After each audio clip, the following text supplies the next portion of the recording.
America's ancient wilderness meets modern American steel and muscle. An army of hammer-wielding men. Irish immigrants. Civil War vets. Railwaymen. Their mission, to tame nature itself. The biggest obstacle heading east from California, a 12,000-foot wall of granite, the Sierra Nevada.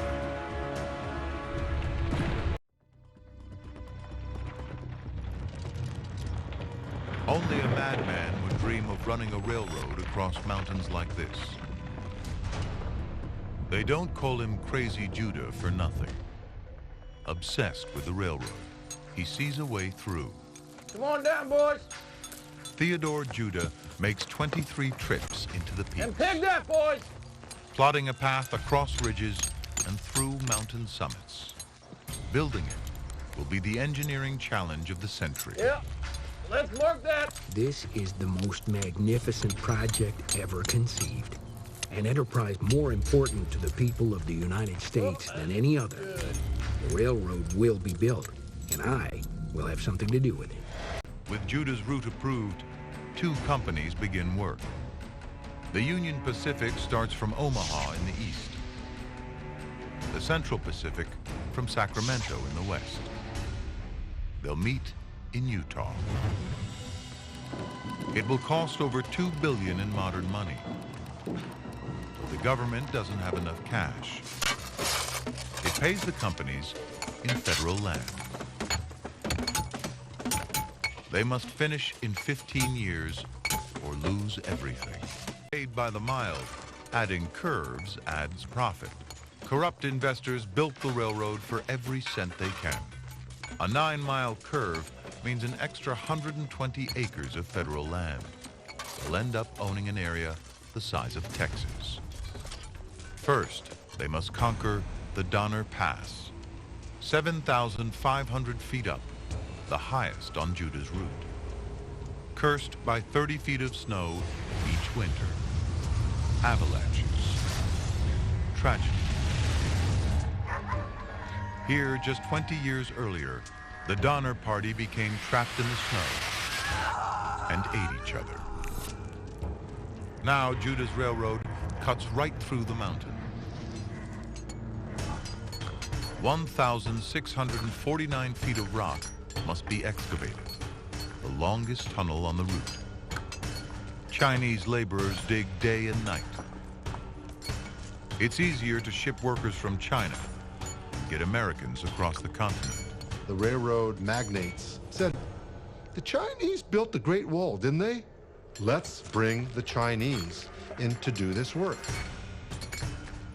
Over 10,000 Chinese laborers earn less and do the deadliest jobs. The Transcontinental Railroad was built by Chinese workers brought over specifically to work on the railroad, and they were considered somewhere in between human and animal. They were not expected to survive. They were expected to come here and work and die.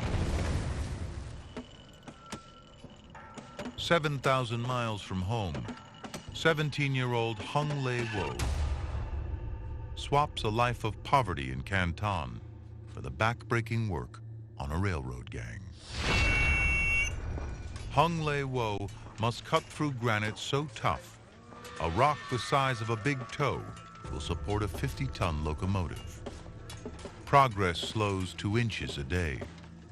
To break through, they need nitroglycerin. But transporting it is banned when 15 men are blown to pieces.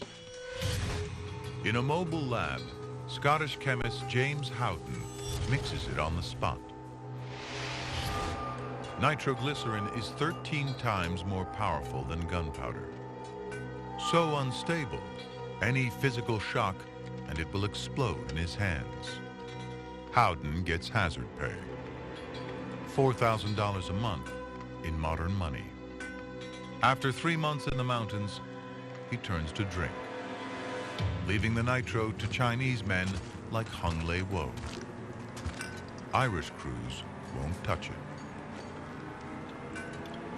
Detonation creates temperatures of 9,000 degrees, as hot as the surface of the sun. So.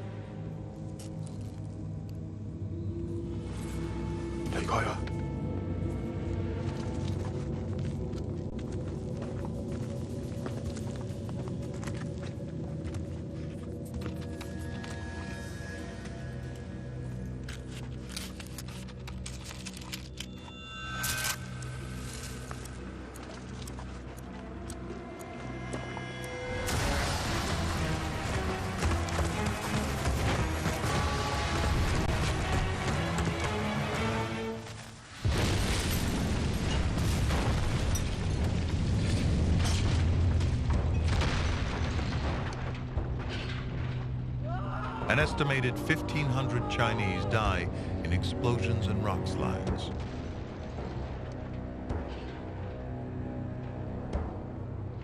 Hung Lei-Wo survives.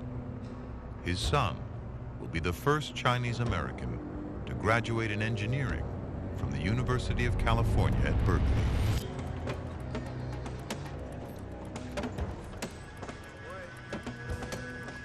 Once through the mountains, track laying accelerates from 10 inches to 6 miles a day. Each spike is struck 3 times. 10 spikes to a rail. 400 rails a mile.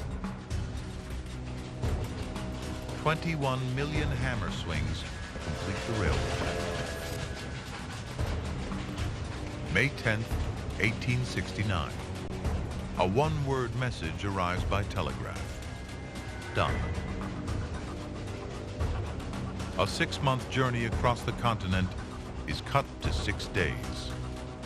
The folks who had once had to risk everything in a wagon train, that is eliminated.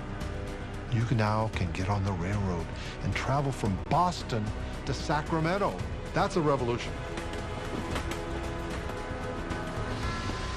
The internet of the era, the transcontinental railroad changes everything it touches, triggering a mass migration to the Great Plains.